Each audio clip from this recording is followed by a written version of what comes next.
ಪ್ರಿಯ ವೀಕ್ಷಕರೇ, ನಮಸ್ಕಾರ. ನಾನು ನಿಮ್ಮ ಶಮಂತ್ ಮಾತಾಡ್ತಾ ಇದ್ದೀನಿ. ನಾವು ಇವತ್ತು ಬೆಳಿಗ್ಗೆ ಎದ್ದಿದ ತಕ್ಷಣ ದೇವ್ರ ಮುಖ ನೋಡೋಕ್ಕೂ ಮೊದಲು ನೋಡೋದೇ ಮೊಬೈಲ್, ಅದರಲ್ಲೂ ವಾಟ್ಸಪ್. ಈ ವಾಟ್ಸಪ್ ಭಾರತದಿಂದ ಎಕ್ಸಿಟ್ ಆಗ್ತೀವಿ ಅಂತ ಒಂದು ಮೆಸೇಜನ್ನು ಕಳಿಸಿದ್ದಾರೆ. ಈ ಮೆಸೇಜಿನ ಬಗ್ಗೆ ಡೀಟೇಲ್ ಆಗಿ ಇವತ್ತು ಡಿಸ್ಕಸ್ ಮಾಡೋಣ ಬನ್ನಿ. ಇಂಡಿಯನ್ IT ಆ್ಯಕ್ಟ್ 2021 ಪ್ರಕಾರ ಕೇಂದ್ರ ಸರ್ಕಾರ ಒಂದು ರೂಲ್ಸ್ ಜಾರಿ ಮಾಡ್ತದೆ.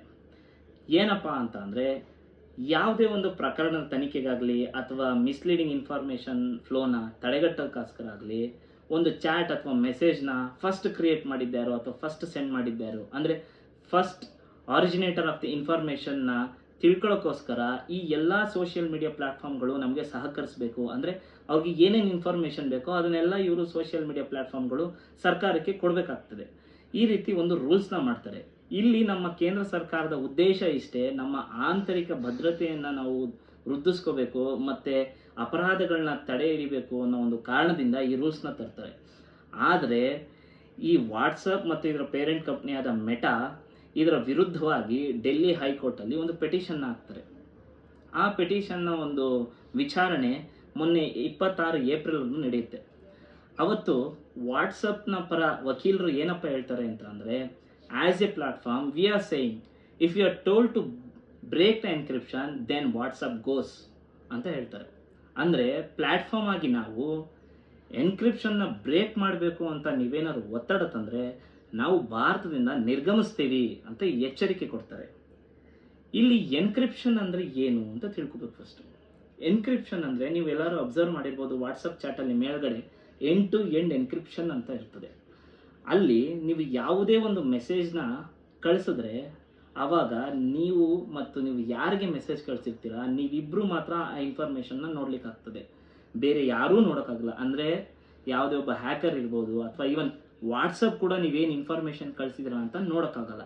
ಇದು ಎನ್ಕ್ರಿಪ್ಷನ್. ಇದೆಲ್ಲ ಹೇಗೆ ನಡೆಯುತ್ತಪ್ಪ ಅಂದರೆ, ಇದೆಲ್ಲ ಕ್ರಿಪ್ಟೋಗ್ರಫಿಕ್ ಟರ್ಮ್ಸ್. ಎನ್ಕ್ರಿಪ್ಷನ್, ಡಿಕ್ರಿಪ್ಷನ್ ಇದೆಲ್ಲ ಒಂದು ಆಲ್ಗರಿದಮ್ಸ್ ನಡೆಯುತ್ತೆ. ಹೇಗಪ್ಪ ಅಂತಂದರೆ, ಫಾರ್ ಎಕ್ಸಾಂಪಲ್ ನೀವು ಹಾಯ್ ಅಂತ ಮೆಸೇಜ್ ಕಳಿಸಿದ್ರೆ ಎನ್ಕ್ರಿಪ್ಷನ್ ಹೇಗಾಗುತ್ತಪ್ಪ ಅಂತಂದರೆ, ಒಂದು ಆಲ್ಗರಿದಮ್ ಇರುತ್ತೆ. ಆ ಹಾಯ್ ಅನ್ನೋ ಮೆಸೇಜು ಯಾವುದೇ ಒಬ್ಬ ವ್ಯಕ್ತಿ ಅಥವಾ ಯಾವುದೇ ಒಂದು ಡಿವೈಸ್ಗೆ ಓದಲಿಕ್ಕೆ ಆಗದೇ ಇರೋ ಲ್ಯಾಂಗ್ವೇಜಿಗೆ ಆ ಮೆಸೇಜ್ನ ಕನ್ವರ್ಟ್ ಮಾಡಿ ಅದನ್ನ ರಿಸೀವರ್ ಸೈಡ್ಗೆ ಕಳಿಸುತ್ತೆ. ಆ ರಿಸೀವರ್ ಸೈಡು ಡಿಕೋಡರ್ ಅಂತ ಒಂದಿರ್ತದೆ. ಅಲ್ಲಿ ಅದು ಆಲ್ಗರಿದಮ್ ಏನು ಮಾಡ್ತದೆ ಅಂತಂದರೆ, ಈ ಕಳಿಸಿರೋ ಮೆಸೇಜ್ನ ತಗೊಂಡು ಮತ್ತೆ ಡಿಕೋಡ್ ಮಾಡ್ತದೆ. ನೀವೇನು ಮೆಸೇಜ್ ಕಳಿಸಿದ್ರೆ ಅದೇ ಫಾರ್ಮೆಟಿಗೆ ಅದು ಡಿಕೋಡ್ ಮಾಡಿ ಆ ಮೆಸೇಜ್ನ ರಿಸೀವರ್ ಕೊಡ್ತಾರೆ.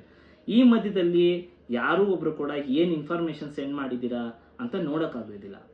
ಈ ಒಂದು ಉದ್ದೇಶದಿಂದ ಈ ಎನ್ಕ್ರಿಪ್ಷನ್ ಅಂತಕ್ಕಂಥದ್ದು ಬಂದಿರೋದು. ಆದರೆ ವಾಟ್ಸಪ್ ಹೇಳ್ತಾ ಇರೋದು ಏನಪ್ಪ ಅಂತ ಅಂದರೆ, ನಾವು ಈ ಕೇಂದ್ರ ಸರ್ಕಾರ ಏನು ಇನ್ಫಾರ್ಮೇಷನ್ ಕೇಳ್ತಾ ಇದೆ ಚಾಟ್ ಬಗ್ಗೆ ಅಥವಾ ಮೆಸೇಜ್ ಬಗ್ಗೆ, ನಾವು ಆ ಇನ್ಫಾರ್ಮೇಷನ್ ಕೊಡಬೇಕು ಅಂತ ಅಂದರೆ ಈ ಪ್ರತಿಯೊಂದು ಚಾಟ್ಸ್ನು ನಾವು ಟ್ರ್ಯಾಕ್ ಮಾಡಬೇಕಾಗ್ತದೆ. ಈ ಟ್ರ್ಯಾಕ್ ಮಾಡಬೇಕಾದಾಗ ನಾವು ಏನು ಮಾಡ್ತೀವಿ ಅಂದರೆ, ಇನ್ಫಾರ್ಮೇಷನ್ನ ನಾವು ತಗೋಬೇಕಾಗ್ತದೆ. ಅದು ತಗೊಂಡಾಗ ಪ್ರೈವಸಿ ಪಾಲಿಸಿ ಬ್ರೀಚ್ ಆಗ್ತದೆ. ಅಂದರೆ ಒಬ್ಬ ವ್ಯಕ್ತಿಯ ಗೌಪ್ಯ ಮಾಹಿತಿಗಳು ಬ್ರೀಚ್ ಆಗ್ತದೆ. ಇದರಿಂದ ನಮಗೆ ಯೂಸರ್ಗೆ, ನಮ್ಮ ವಾಟ್ಸಪ್ ಯೂಸ್ ಮಾಡ್ತಿರ್ತಕ್ಕಂಥ ಯೂಸರ್ಗೆ ನಮ್ಮ ಮೇಲೆ ಅಭಿಪ್ರಾಯ ತಪ್ಪಾಗ್ತದೆ. ಆದ್ದರಿಂದ ನಾವು ಈ ಕೆಲಸನ ಮಾಡಲ್ಲ. ನೀವು ಹಾಗೂ ನಮ್ಮ ಮೇಲೆ ಒತ್ತಡ ತಂದರೆ, ನಮಗೆ ಇನ್ಫಾರ್ಮೇಷನ್ ಬೇಕೇ ಬೇಕು ಅಂತ ಒತ್ತಡ ತಂದರೆ ನಾವು ಭಾರತದಿಂದ ಎಕ್ಸಿಟ್ ಆಗ್ತೀವಿ ಅಂತ ಹೇಳಿದ್ದಾರೆ. ಈ ಎಲ್ಲ ವಿಚಾರಣೆಗಳನ್ನು ಡಿಸ್ಕಸ್ ಮಾಡಿದ್ಮೇಲೆ ಡೆಲ್ಲಿ ಹೈಕೋರ್ಟ್ ಏನಪ್ಪ ಮಾಡ್ತು ಅಂತ ಅಂದರೆ, ಈ ವಿಚಾರಣೆಯನ್ನು ಆಗಸ್ಟ್ಗೆ ಮುಂದೂಡ್ತು. ಒಂದು ಕಡೆ ಭಾರತದ ಆಂತರಿಕ ಭದ್ರತೆಗಳನ್ನ ಹೆಚ್ಚಿಸೋಕೆ, ಅಪರಾಧಗಳನ್ನ ತಡೆ ಹಿಡಿಯೋಕ್ಕೆ ಇನ್ಫಾರ್ಮೇಷನ್ ಬೇಕು ಅಂತ ಕೇಂದ್ರ ಸರ್ಕಾರ ಕೇಳ್ತಾ ಇದೆ. ಇನ್ನೊಂದು ಕಡೆ ಒಬ್ಬ ವ್ಯಕ್ತಿಯ personal informations, personal security breach ಆಗುತ್ತೆ, ಒಬ್ಬ ವ್ಯಕ್ತಿಯ ಪರ್ಸ್ನಲ್ ಗೌಪ್ಯತೆಗಳು ಬ್ರೀಚ್ ಆಗ್ತದೆ ಅನ್ನೋ ಕಾರಣಕ್ಕೆ ನಾವು ಇನ್ಫಾರ್ಮೇಷನ್ ಕೊಡಲ್ಲ ಅಂತ ಈ ವಾಟ್ಸಪ್ನವ್ರು ಹೇಳ್ತಾ ಇದ್ದಾರೆ. ಈ ಎರಡೂ ವಿಷಯಗಳು ಬಹಳ ಇಂಟ್ರೆಸ್ಟಿಂಗ್ ಆಗಿರೋದ್ರಿಂದ let's wait until the final judgement. ನಮಸ್ಕಾರ.